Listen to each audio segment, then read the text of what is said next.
Hi and welcome all to the Generators first event for semester 2. It's an exciting time here at the Generator, isn't it, Fee? There's a lot going on. We'll wait a couple more minutes. I'll just tell you a bit about the Generator. We've started a new validator program just yesterday, which this audience might be interested in. We'll unpack a bit more about that a bit later, and we're starting our accelerator program next week. So it's all happening. We'll be putting on a few more events as well, which I'm sure everyone might be interested to join. But thank you so much for investing your time with us today. My name is Lloyd Gordon. I'm the Communications and Marketing Manager here at the Generator. So firstly, I wish to acknowledge the people of the Kulin Nations on whose land we are gathered today, and I pay my respects to their elders, past and present. So today we have an amazing panel on building your side project into a startup, where we'll be talking about experiences of students that have walked these pathways, some of who you can see on your screen right now. But before we dive into the introductions, I want to just take the temperature of the room. I'm hoping you can use the Zoom reactions or give us a shout somehow. I'm wondering how many people have a side hustle or side project that you're currently exploring or wanting to find out some more. Feel free to drop it in the chat. But it would be good to know. I can see we've got at least a couple here, and we've got some good numbers coming in. I can see as well. So that's really great to know. That's awesome. Thank you. So our goal today is no matter what your current experience with side projects are, that you can walk away with a fresh perspective or new consideration that you can apply to that program, to that project. So here's what we're going to do today. We'll take a few moments for each of the panelists to briefly introduce themselves, tell a little bit about their background in startups and the different projects they've been involved with at uni, their time at Monash. From there, I'll kick off the conversation. We'll ask some questions and draw out some of those high-level themes and trends that we should be thinking about when we're considering, going down that startup journey. But also, while we're doing that, you can submit questions via Slido. So Fiona, big hi and welcome, and thank you to Fiona for helping us today. Fiona's the do everything at the Generator person, so we're very thankful to have her at the Generator. So via Slido, it's your opportunity to ask the panelists direct questions about something you've been experiencing, working on, something you've been curious about. Maybe it's just, how do you manage your time? You've got so much on your plate. How do you do it? But we'll keep the link open, and that's what we'll be using throughout the session to answer those questions and engage. You can also vote up questions. So if you see something that interests you, just click the like button, vote it up, and that's how we'll work to answer questions that we get from today. So if that sounds good, let's get started with some introductions. And before I introduce the panel, I'd like to introduce our host and sponsor of the event today, Mr. Matthew Hill, the Deputy Head, Department of Chemical Engineering. So Matthew, do you want to say hi and give us a little background from yourself? Yeah, no problems. Yeah. G'day everyone, and great to see such a good turnout. It's been a view of a few of us in chemical engineering and engineering more generally for a while that engineers make great CEOs and have great technology. And what is it when you're at university? You're here, you're learning skills, and we're teaching you about how to be a qualified engineer. But one of the great skills to learn while you're here would be how to create your own employment as well. So if you can leave the university and be able to create your own jobs for yourself as well, what a wonderful asset that would be to have. And so in our department, we're doing everything we can to be as supportive as possible. And if you do have, as Lloyd put it, that side hustle and that great idea of something that might be there, and you'll hear a bit more of some examples from our panel today, come and talk to me. We want to help. We want you to be able to do this. And when we're not all locked in our houses, we'll be doing it on campus together and having that unique experience. personally, for me, I've been involved in a couple of technologies over my career that have become startup companies. One of them is we invented a machine that can suck carbon dioxide straight out of the atmosphere. And we went from an idea to a working machine in about 18 months, which was very exciting. And that's great. But the skills that I learned from that were, how do you do that? And how do you talk to people? And all of those other business skills. And it's all right in front of us here with the generator and a very supportive department as well. So that's enough from me, but you've got my contact here. Get in touch if we can help, okay? Thanks, Matthew. And I believe you'll help us answer some questions throughout the day as well, throughout the session. Thank you for your involvement. So also joining us today is Graham Bell, Darren Rajit, and Simone Pianco. Graham Bell is the co-founder and CEO of NextAero, a Melbourne-based space propulsion company currently developing high-performance rocket engines for space launch. Graham and the three other NextAero co-founders graduated from Monash Uni with PhDs over the last couple of years in aerospace engineering, sorry. Graham, do you want to take a couple of minutes to further your introduction? Yeah, of course. Hello, everybody. I'm Graham. My roots to Monash University, I did a PhD there between 2015 and 2020. So I spent 5 years walking around behind where Lloyd is at the moment. And during that time, I was working in or studying in aerospace engineering and doing research on jet noise, so like aircraft type noise. My startup journey started when we got an opportunity, quite informally I would say, to work with a local company to see if we could build a really fancy type of rocket engine using their brand new metal 3D printing technology. So it was really an opportunity on their part where they were just looking for someone that could have an application of their technology, and we gave it a go, and the project was really fun. It was a student project, you know, it was just something we did on the weekends and the evenings, but it essentially took off. It got really wide attention. We featured in Engineers Australia on national news and stuff like that, and at that point, I started getting people contacting me from industry, and that's when we started discussing internally, hey, this was a really fun project. We know we work really well together. Do you want to start a company out of that? That happened around sort of the 2017, 2018 sort of mark. And that's when the first place I knew to look, just as Matthew said, as you know, an engineering background, but what about the entrepreneurial skill set? I looked towards the generator, and we joined the generator, and that has really been the launching pad, I think, for us in terms of it taught us the entrepreneurial skill set, taught us about how to set up a business and structure it, how to pitch for investment, how to look for customers, the right way, I guess, to start a company and doing your customer discovery and stuff like that. And knock on wood, it's been going so good so far. So far so good, sorry. And yeah, we've generally been growing it and doing more and more prototype work and getting some investment, speaking to customers, and now we're at a small workshop just down the road from the Clayton campus. That's generally the background. I was going to provide, I might just share my screen just quickly. Here is just a quick show of my slide deck, but NextAero basically produces an engine that looks like this, and it just has higher thrust performance than a bell-shaped rocket engine nozzle. So that's the general value proposition that we're attempting to commercialize. And another feature of that is that we have this steering capacity. So you can see the rocket engine here, it's able to steer, which just reduces the number of moving parts you need in an engine and reduces its cost, weight, and risk. So they're the two general benefits that we work on as a company. And I think maybe the questions that some of the students have might be around how do we get to this point where we're able to, you know, build aerospace hardware and work with investors. And we've actually got a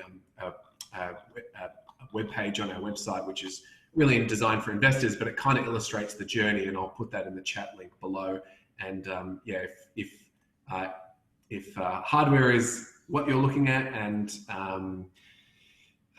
this is your kind of field and something that you're interested in, then that might give you some ground to ask questions. So I've just posted that link there. So yeah, that's the intro, I guess, and happy to answer questions if that looks like something that's sort of similar-ish to what you're working on. So hardware type things. Awesome. Thanks, Grant. And thanks for the overview. And that journey is a fascinating one. So we'll explore that definitely more so in the discussion. Next is Simone Pianko, founded BorrowCup in her undergrad degree at Monash. BorrowCup is a social impact venture aiming to reduce waste at Monash and make the campus more sustainable. So it's geared to create large-scale behaviour change towards a more sustainable future by reducing single-use waste from coffee consumption within Australian universities. So Sim's still studying at Monash in her final year, I believe. Yeah. And busy on a range of other projects that I'll let her speak to more. Do you want to elaborate, Sim? I'm smiling at Fiona, who's excited for me to graduate. I'm also excited to graduate. So maybe that leads into my first piece. I've been at Monash for 7 years, so I think I'm a veteran now. But maybe other people in this Zoom room like Fiona compete with me. I think she's got more years than Monash than me, but I've clocked up a few. So what have I been doing? I am environmental engineering and finance. So probably some of you in the room are also engineering and commerce. And what's my background? So I guess maybe I'll zoom back to, I finished school and took a gap year. And basically what I was doing in my first kind of 3 years of uni was I was a youth leader. So it doesn't sound necessarily entrepreneurial, but I think for me, the definition of entrepreneurial was like, okay, problems to be solved, start projects to solve those problems. And like as a youth leader, you have problems to be solved all the time. You know, you take kids on camp, they hurt themselves, they get lost, you have to entertain them for an hour while dinner's not ready. And so constantly you're just like, okay, what do I do? And you just like make things up to try and solve the situation that's in front of you. So I guess I bring that up because many of you might be doing things outside of uni that you don't coin as necessarily entrepreneurial, but I guess they can be, right? If you're doing things where you have to solve problems, I think you're entrepreneurial. That word doesn't have to be so big and scary. And next for me was, then after I kind of finished up with that, I still had 4 more years at Monash. So I was like, okay, well, what do I want to do with my time while I'm still here? And the problem of, as an environmental engineer, the problem of waste was apparent and one that I was thinking about in class and therefore outside of class. And so we decided to start Monash BorrowCup, which some of you might have seen around the campus. Unfortunately, non-operational during lockdown periods. That's okay. So yeah, it's a free reusable coffee cup to borrow. And interesting, I guess we went on the journey to start at Monash and then see if there was opportunity to launch at other universities. The answer to that question at this point was we actually worked out that we didn't think it was financially viable to take it other places. I think the key point there is just because a project isn't necessarily financially viable everywhere doesn't mean it's not worth doing.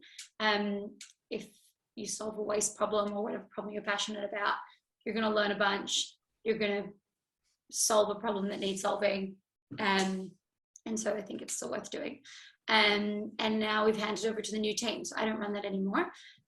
We have an awesome new team who does that. And yeah, that's my journey. Thanks, Sim. Thanks for joining us today, and look forward to hearing a little bit more about next steps from here, and sharing some more of that those learnings, which I'm sure the audience is curious about. Finally, we have Darren Rajit joining us. He graduated from Monash with a double degree in biomedical science and engineering just last year. His experiences span academia, healthcare innovation, biomedical engineering, and more recently working with the World Health Organization on global health policy. He was actually part of the inaugural validator cohort 2016 or 2015? 2016. And in late 2018, founded Victoria's largest grassroots healthcare innovation organisation, which is Monash Young MedTech Innovators. And as part of this, him and his team won Asia Pacific's largest MedTech startup competition in the process. Over to you, Darren. Hi. So yeah, as Lloyd mentioned, I graduated. Well, I was one of the fortunate few to have had a physical graduation, so that was good. And that was actually the day that the lockdown was announced. So we just sort of slipped through it by the skin of our teeth. But actually, my startup journey started when I worked over the summer with Engineers Without Borders. And the startup stuff was interesting to me back then because I was an immigrant and I had lots of social anxiety because of culture clash. And I saw entrepreneurship and startups as a way to get over that fear of just interacting with people. And so since then, I started out with Engineers Without Borders, trying to do this little venture where we're trying to sort of improve digital access to refugees in refugee camps.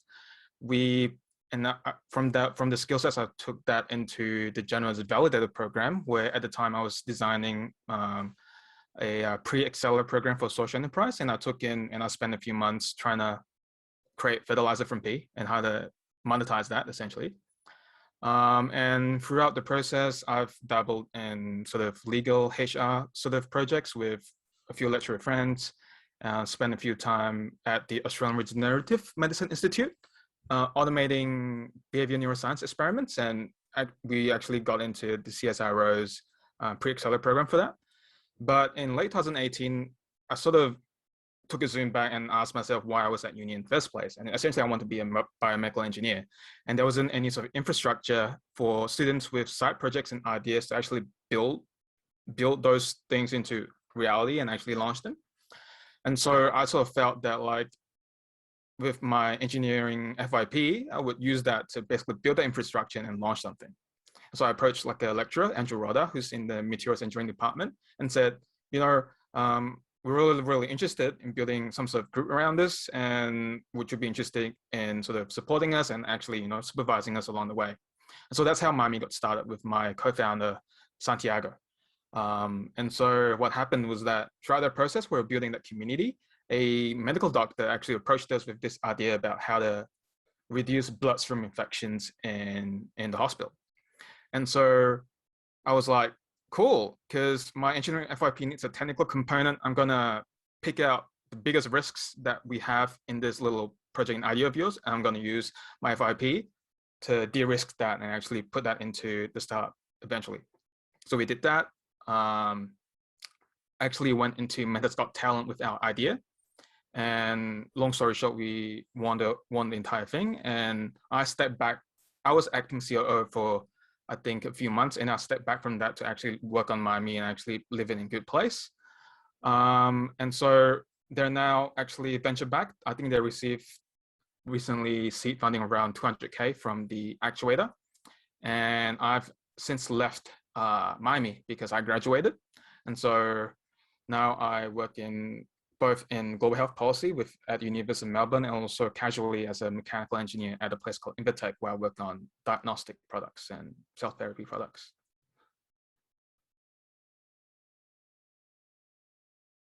Amazing. Thanks, Darren. Thanks for your overview. You've managed to fit a lot into a very short space of time. So let's open that up. Let's kick off some of this discussion. Let's start with there's a lot that you all do. How do you juggle studying, working, life, and your project, your startup? Let's go back to the start of that. How do you have time? How do you fit it all in? How do you juggle it all? Do you want me to give it a crack first? Start with you, Graham. All right. I can only speak from my own experience. I have heard a lot of people say that startups are so important to them that they would quit their degree. I would disagree with that. I think your education is very important, and also has a lot to do with the success that you get. So the Monash University ecosystem will continue to support you while you're a student there. But if you decide the startup's going gangbusters and that's it, I'm out, I'm doing it by myself, I have seen that fail a number of times. So I would always recommend sticking with your degree and at least, getting that piece of paper, because it demonstrates that you have the tenacity to stick with it.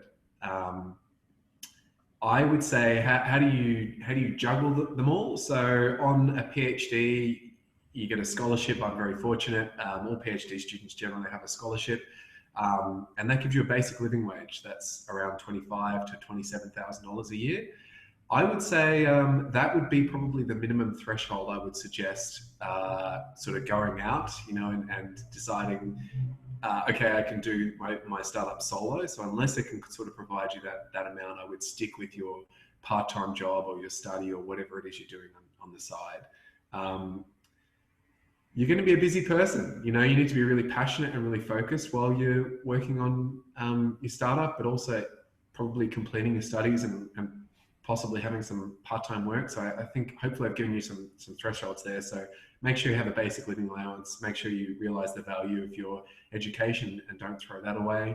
And then, you're going to be a busy person managing those three things. That's okay, just last for a short amount of time. Yep, definitely. And busy managing is a key word there. I might pose the same question to Sim, because I know you're definitely busy managing a lot of people as part of your project in BorrowCup. How did you find the time? How did you organise yourself to do that?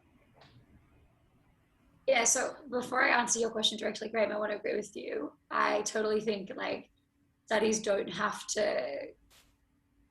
It's not a trade-off. You don't have to quit uni to do side projects, or you don't have to do badly at uni to give yourself the time to do side projects.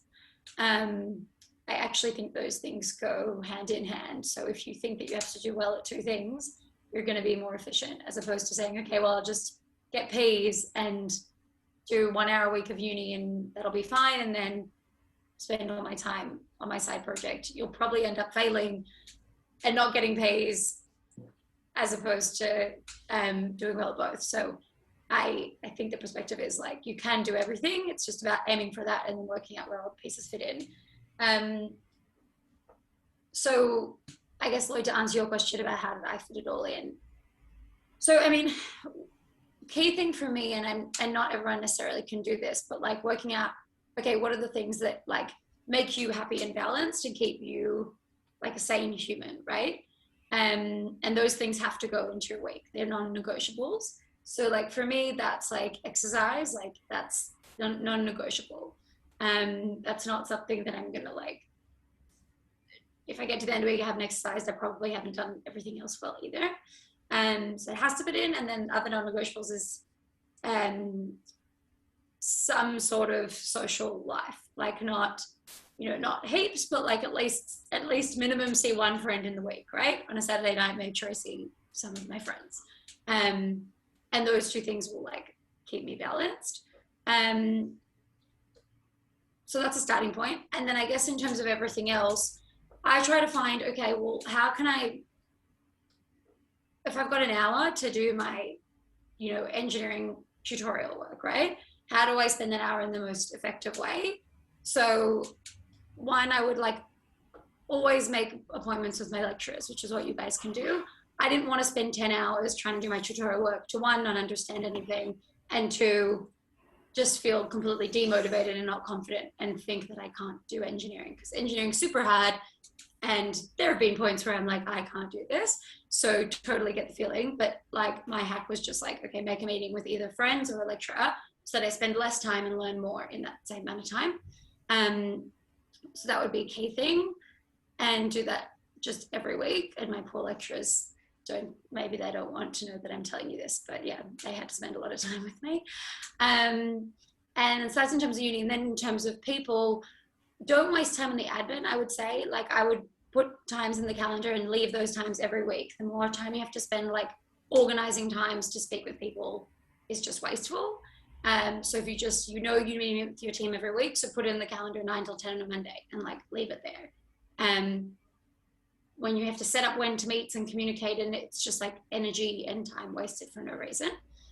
And then, yeah, I guess the other thing is you will, unfortunately though, there is only limited time in the day. So like, while I say like you have to make sure that your non-negotiables fit in, you are going to be spending your days and evenings doing things. So just work out like, if you want to have one evening that you is protected, so protect that. But ultimately, your weekends and evenings are going to get taken up. Absolutely. Thanks, Sim. Darren, Yeah. we barely had enough time to get through your resume. How do you juggle it all? I'd just like to echo everyone's points on like the degree piece, because like we all are at uni for a reason, right? And the side projects are side projects. And I think survivorship bias is a big thing in startups. And so like I wouldn't take the example of like the classic dropout myth as something that is like part of the course, because there are exceptions for everything, and that's including, you know, people who drop out and succeed as well. But for me, I've always sort of tried to, well, first of all, I have to say that I'm speaking from a place of privilege here. If you're an international student, you cannot underload and you cannot go part-time. And underloading and going part-time were like key things for me to maintain my sanity throughout my degree. And I also live at home. And so like I will have to acknowledge that like that I'm very lucky to be in this position. And I think the big thing for me was that being able to underload and also having a good support network of people who get it. And so I spent a lot of time throughout the years just hanging out in the generator with Fiona and with the other people within the ecosystem, because a lot of them had the same sort of struggles as me, trying to balance everything. And it was good to just, you know, like let steam off like at like 6 p.m. just talking, I was just shooting shit essentially. And that was also very much for my mental health. There was also I also had a team member, I actually had lots of team members working with me, and delegation was a big thing. And so I would delegate the stuff that I wasn't good at and that I was not efficient at to my co-founder. Because like, again, like with like working on startups and working on uni, like I think a big thing is to be able to know what your strengths are and work with people who show up your weaknesses and focus on your strengths. So I eventually knew how best I studied. I would not go to lectures at all. I do not recommend this. I would not go to lectures and just watch during SWOT-Vac. I would just cram everything in 1 week and all the lectures would be at 1.25 speed, and we'll just live in the engineering labs for a month, essentially. I do not recommend that, but that was how I also got through it. But that was at the cost of my actually mental health. So I wouldn't recommend that. But I would be lying to say that I was super organized all the time, because I wasn't most of the time. But no, key takeaways: good support network, and basically trying to leverage the university's resources to carve out time. So prior to me starting my engineering FYP, like startup or entrepreneurship type FYPs were very, very rare. And I think over the past few years, the engineering faculty has been very sort of open to more non-traditional funnier projects. And I was very, very fortunate to be able to work on my side projects as my FYP. And then that meant I could get academic credit for it. And so there was enough room for me to actually work on it properly. So if you have a side project and there is a compelling reason for it to work as an FYP, especially technical component, then I think having good relationships with your lecturers goes a really, really long way. Absolutely. Thanks, Darren. And that's probably a good segue into another question is, let's start to talk about practicalities. What sort of support did you get from Monash? You know, like using the campus facilities to build your startup or pilot program, whatever it is, lecturers. What are some other practical things that helped? Darren, you touched on that. So why don't you start off, and we'll go in reverse order, and I'm sure Matthew can answer this one too. So Darren, do you want to kick off? Yeah, initially with Miami, we sort of pitched it as a student team, because we sort of found that the engineering faculty back then had a new dean, Professor Elizabeth Croft, and she was really keen on student teams. And so we sort of took that angle and said we need some sort of space to do projects. And we were fortunate enough to get the May Labs in Darren. I'm not sure most of the first years probably haven't seen this yet, but we had this working space called the May Labs where we could actually work on stuff. And we were very fortunate to get in-kind support on that. And we were also very fortunate to get in-kind support in terms of 3D printer space next door to the Mate Labs as well. So that was more for materials engineering focus. We had startup funding for Miami itself. I think it was $1,000 at the start, and then that became $10,000 after a few months. I actually went through the validator program twice, once in the initial cohort, trying to get money from P, and the second time trying to do legal HR stuff with a few friends. And the skill sets from that was invaluable because I got the mindset of, talk to your customers and talk to people as much as possible and try to de-risk your style as much as possible. And also just that support network that I talked about. The last one would be the supervision of my lecturers during my FYP. I think because I had a good relationship with my supervisor, I could basically talk about the technical parts of my project really well, and actually de-risk stuff and actually get the experience from them from a very, very technical point of view. And so that helped a lot when we were thinking about our sort of startup project with the bloodstream infection project as well.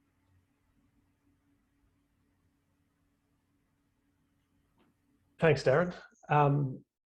Sim, over to you. What support did you seek and receive from Monash? How did Monash support you with BorrowCup in particular?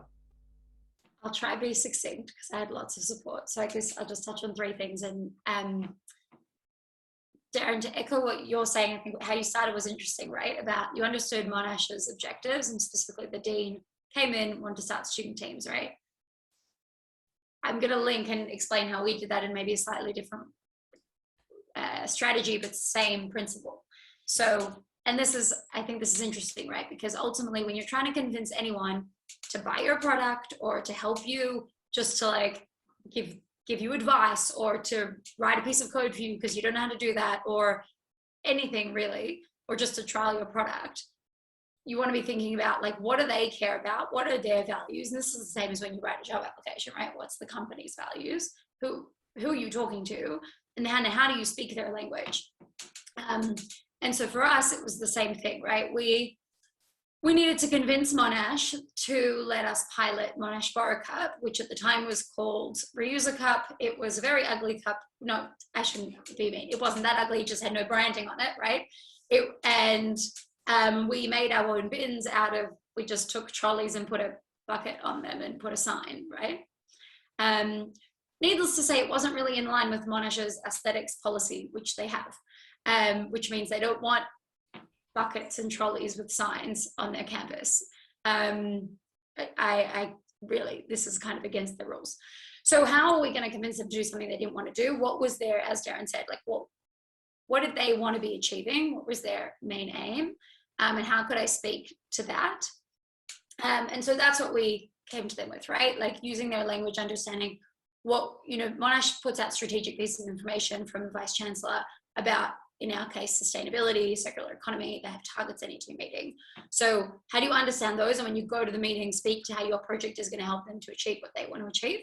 And then, Darren, as you say, de-risk. We just want to do a pilot. We only want 10 days, right?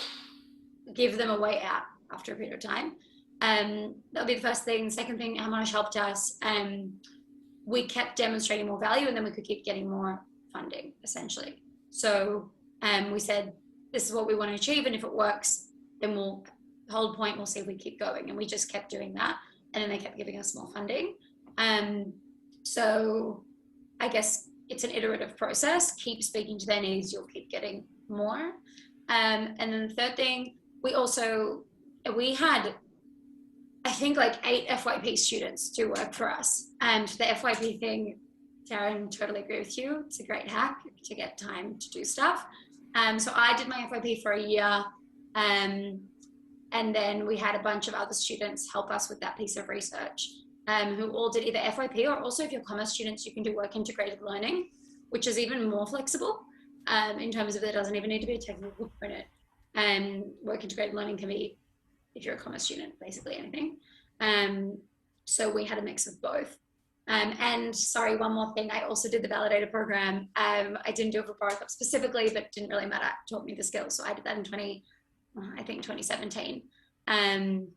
So key learning here, guys, do the validator program. There's lots of other learnings, but yeah. Thanks, Sim, and thank you to Fiona for dropping in some more info, or a link to more info about the validator program.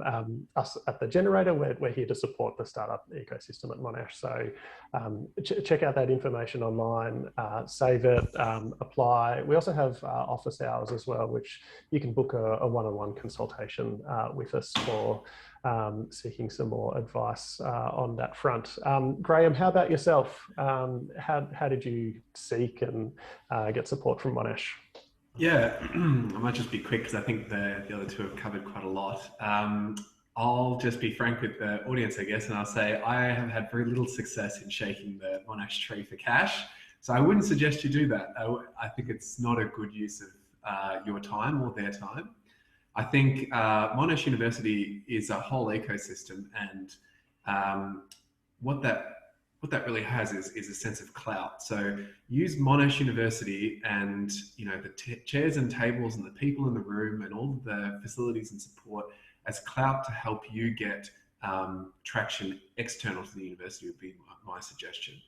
So if you've got an expert in mechanical engineering that's on the faculty, that's willing to help you, that's an advisor, that's a brand name that you can now attach to yourself and go and get some traction. Whereas otherwise you're just appearing as a bunch of students. Now you're not a bunch of students, you've been, validated by this experienced grey-haired person. That would be a big thing. And then, there's in engineering, obviously there's like machining services and stuff. There's heaps of stuff that you can ask in kind, like a strategic investment, which is, can you machine this for me? Can you build this for me? Yes, they can. But I would, don't press it too much for money.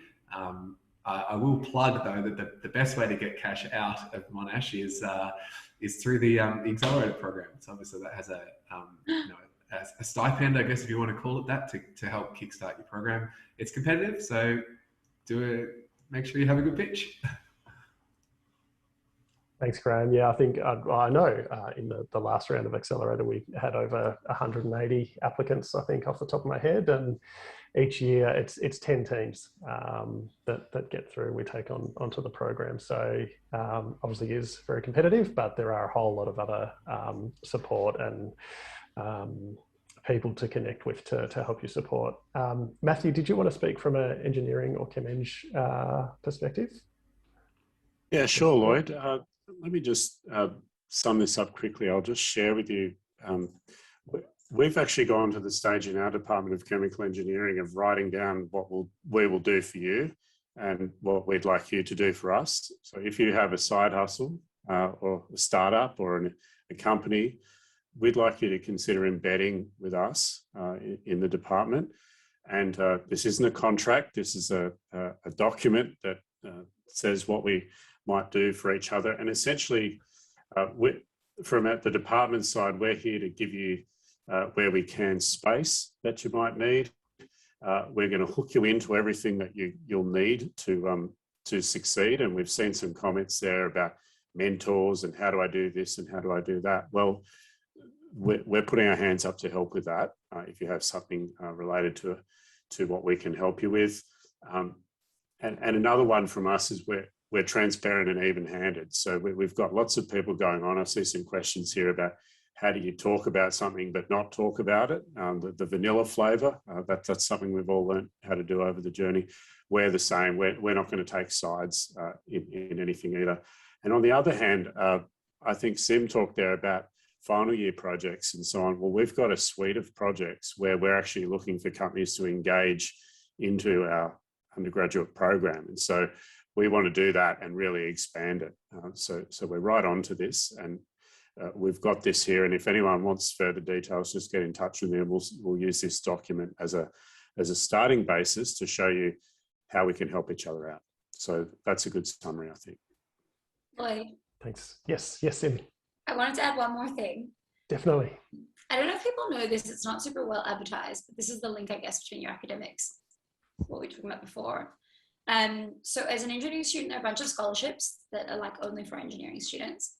And it's kind of like this cycle, right? You need good marks to get the scholarship, but in addition, you need to be doing other stuff, which demonstrates that you're a well-rounded human, i.e. side projects.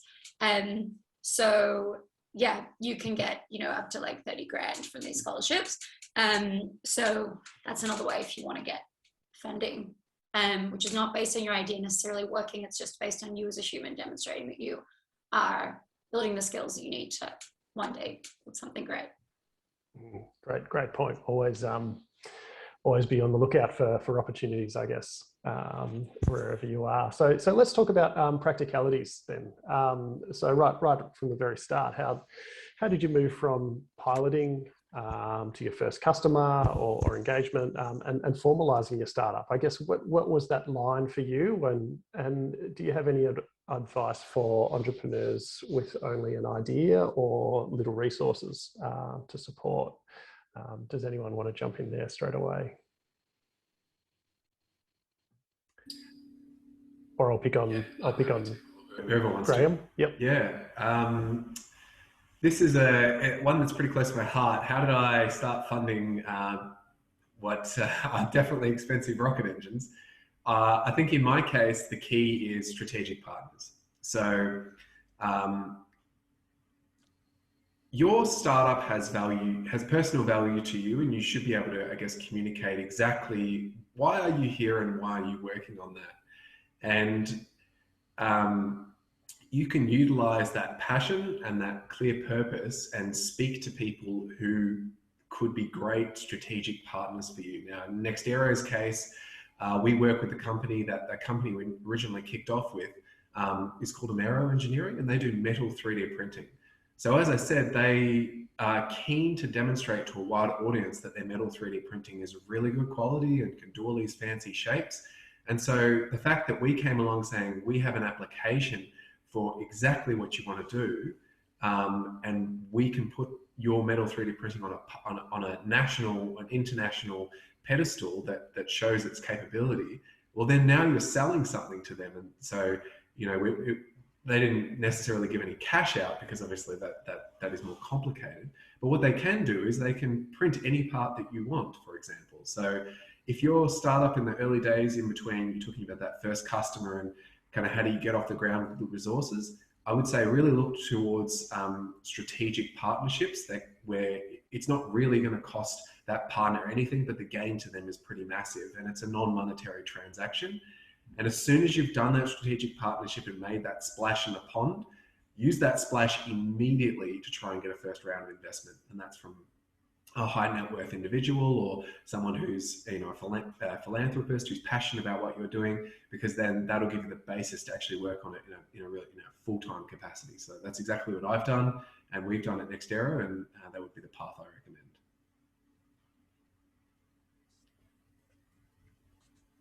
That might be different depending on the type of project you have, the level of IP in it.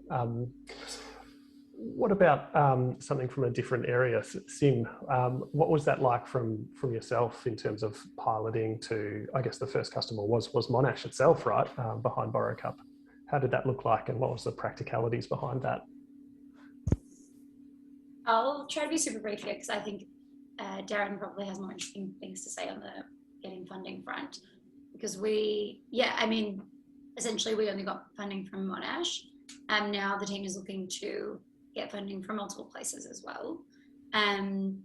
So I guess for us, it was kind of, as I talked about this iterative process before, okay, we approached Monash for like some initial funding, like, okay, I'm talking like it's $500 to buy some cups, like not massive.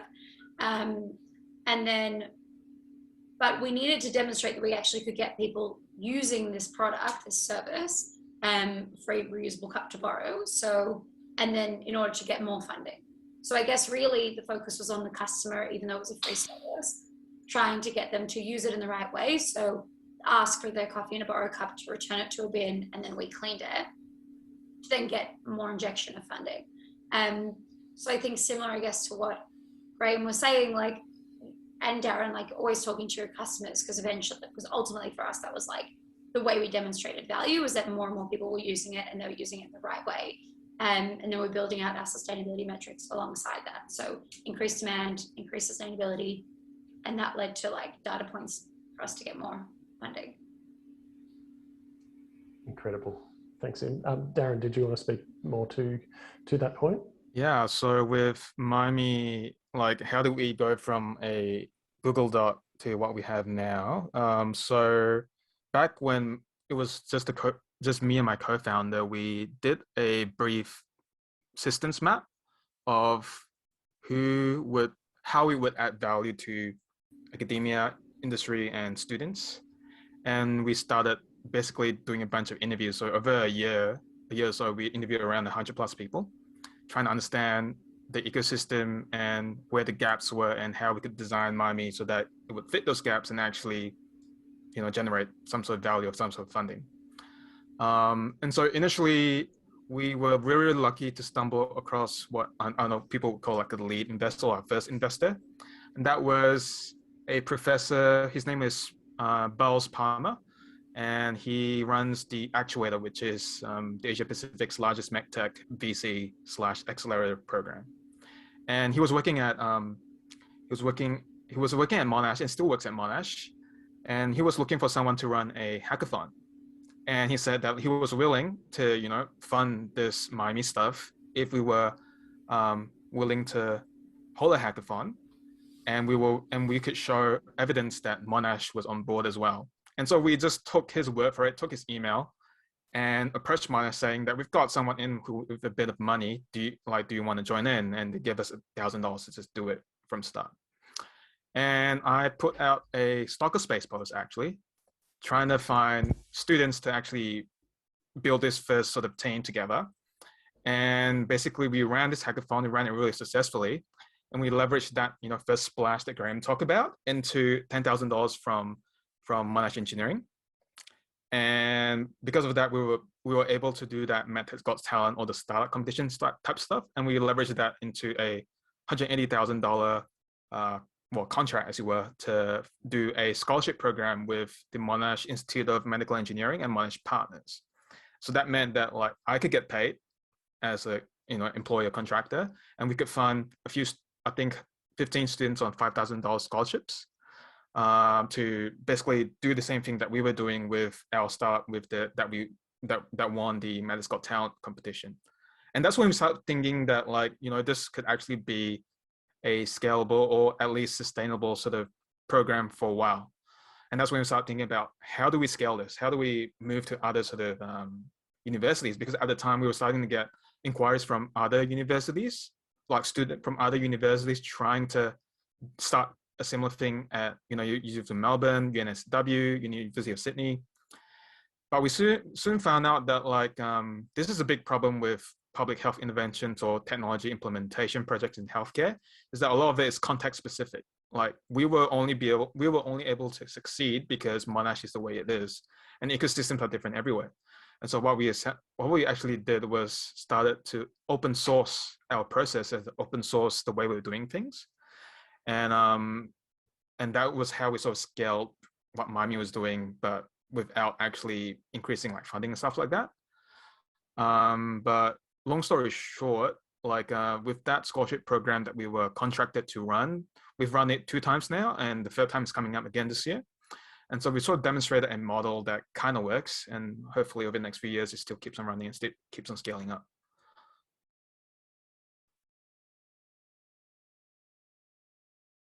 Incredible. Thanks, Darren.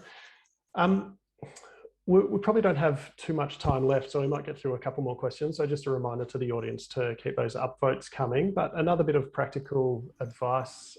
Does anyone have any mentors now? Did anyone use mentors during the growth of their side projects or startups? And how do you get in touch with one? How do you find one? Let's start with Graham. Sure. Mentors and advisors are invaluable to growing a startup. I cannot emphasize that enough. They are the brand names that you attach to yourself to say, I have been validated. And this person also, who's experienced, agrees that I have some potential. It's an endorsement of sorts. How do you find them? Let me just say that whoever's in the attendee list has probably the best opportunity to find mentors at this very moment. LinkedIn is, everybody's approachable on LinkedIn at the moment because everybody's at home and has only got one channel to talk through. It's not as if they're, you know, really tied up at work and busy and whatever. No, you can get to the top of their inbox very easily.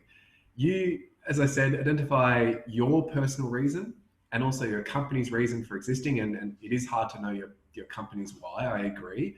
And you'll work that out as you kind of go along. But you should know kind of sort of your one and what's attracting you to the space. Use that power to go and speak to someone who's working in the field and tell them how passionate you are. And generally the older the better, because then they're possibly a little bit jaded, but you know what, if they find someone who still cares, then they're very receptive to that. So yeah, my advice would be LinkedIn and use your personal why. Amazing. Thanks, Graham. Sim, I imagine you've sought some support through Monash. Have you ever found a mentor through Monash, and if so, how? Yeah. Okay. So I am like unashamedly the queen of getting help from everyone and anyone. Poor Fiona, I needed her help recently, and she got lots of calls from me on an almost daily basis. So I say that like, you know, in a joking way, but really not joking actually. And so why do so many people help me, right? I think as Graham's saying, it's like, ultimately your idea, like in your why for your company, you may not have worked out yet, but what you do have is your own personal integrity and who you are and your attitude and what you care about, right? And so what you're almost selling to the person is like, okay, I don't have it all figured out, but like, I am a human who is on this mission to make the world a better place in whatever way you are doing that, right? And so you're, I guess, selling them your enthusiasm and your attitude. And people want to help people who are enthusiastic and have a good attitude and do all the things like following up. Actually, like if someone gives you advice, email them to say, hey, I tried this and it worked and this is what happened, thanks so much. Like, or just if it didn't work, email them and say, hey, wanted to let you know, like I gave it a go and it didn't work. Like I think the thing about mentors is like you're taking them on your personal journey, and the business will grow or your side project will grow as you do as a human. And essentially you're trying to include them in your journey and where you're going, and then they want to keep helping you. But that doesn't answer how do you actually find them in the first place. But to zoom back, it's about relationships, right? So those people, those relationships can be created anywhere.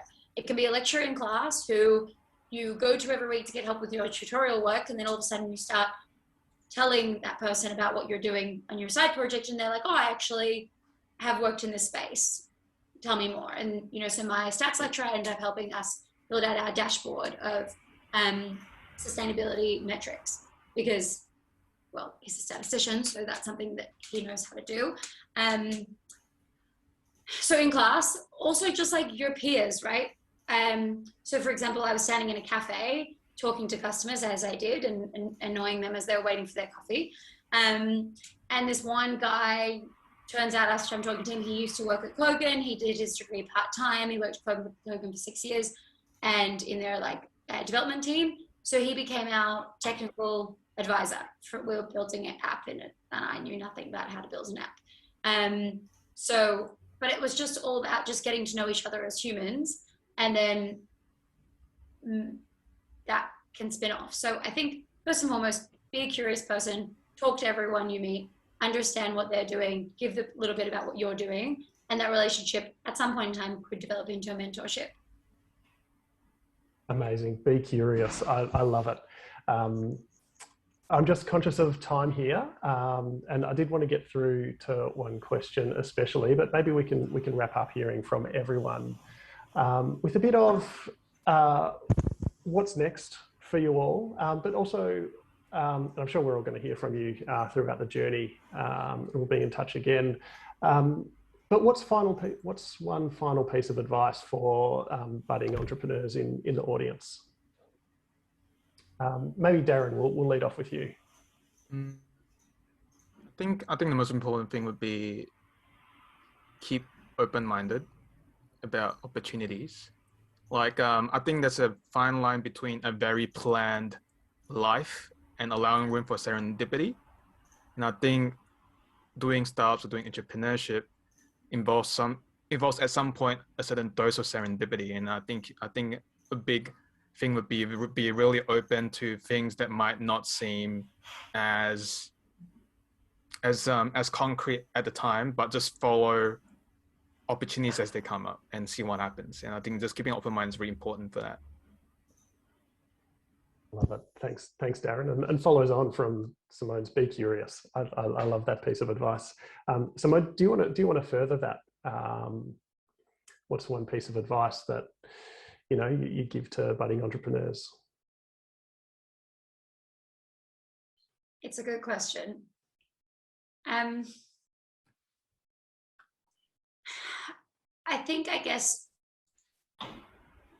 think two things. I think ask questions all the time, which seems like a strange thing to say, but like whenever, I think Darren, you said that as well, like, why did you come to university? Or Graham, you said like, what's the why for our business? Like, keep coming back to like, why am I here? Why am I doing this?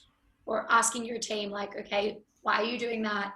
Or why did a customer say that? Like, I think ask questions continuously and don't be ashamed to like not have the answer. Like, sit with your team and just dissect like, why did all these things happen? You don't have to have the answers all the time, but what you do need to do is ask the questions. If you're not asking the questions, then you're doing it wrong. If you don't have the answers, well, you're like everyone else. No one has the answers. So I would say that. And I think the second thing is, I mean, for me, our project didn't turn into a startup that's a unicorn and making money, right? But as a result, I got, if the end game is to get a job or start a company, well, I got a job because I started a project at uni. And that's really the only reason they hired me, because I'd done things and I could demonstrate skills. So don't say that if your project's not going to make money, that it's not valuable. There's a lot of value in just learning for learning's sake. Be curious. Graham, from yourself.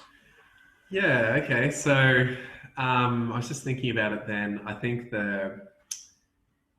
when you get stuck, say you're looking for, that transition from, the first customer discovery and now I need some cash to do it.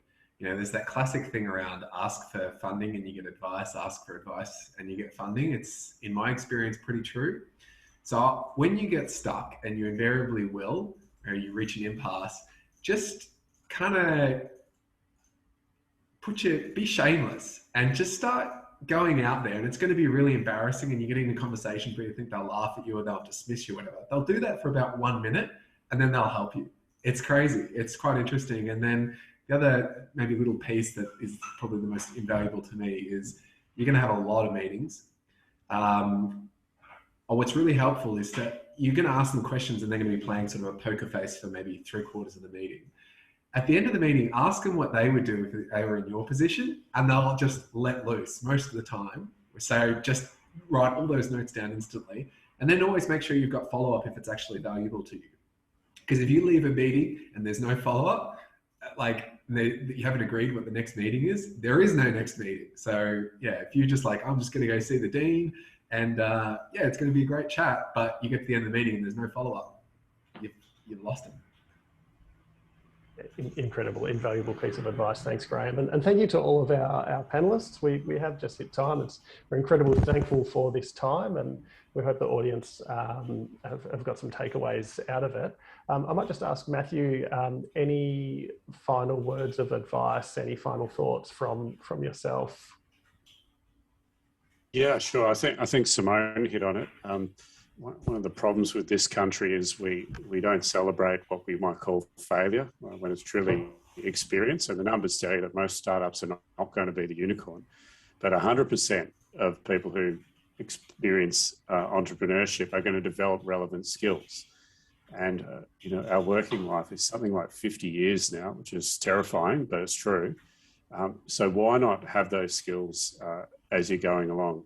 You may end up as the CEO of your own startup. You might go and work for your friend's startup. You might go and work for a multinational, but those skills are relevant everywhere. So while you're here on campus, let's get those skills. And finally, if you have a unicorn, can you let me know before you make it public? And I'd like to know first. Thanks very much. Thank you all. It's been an incredible, some incredible learnings and some incredible discussion we've had. I've thoroughly enjoyed the time and hearing from all of you. I hope our audience have too. It sounds like it. We'll wrap up now and send some communications to the audience as well. Thanks for Fiona for the support. As you can just see, very important. Follow us on the socials. We're everywhere, and we'd love to talk to you and connect at some stage down the road. But thank you, and try and enjoy the lovely sunshine that's out there today at some point. Enjoy, and we'll see you at the next event.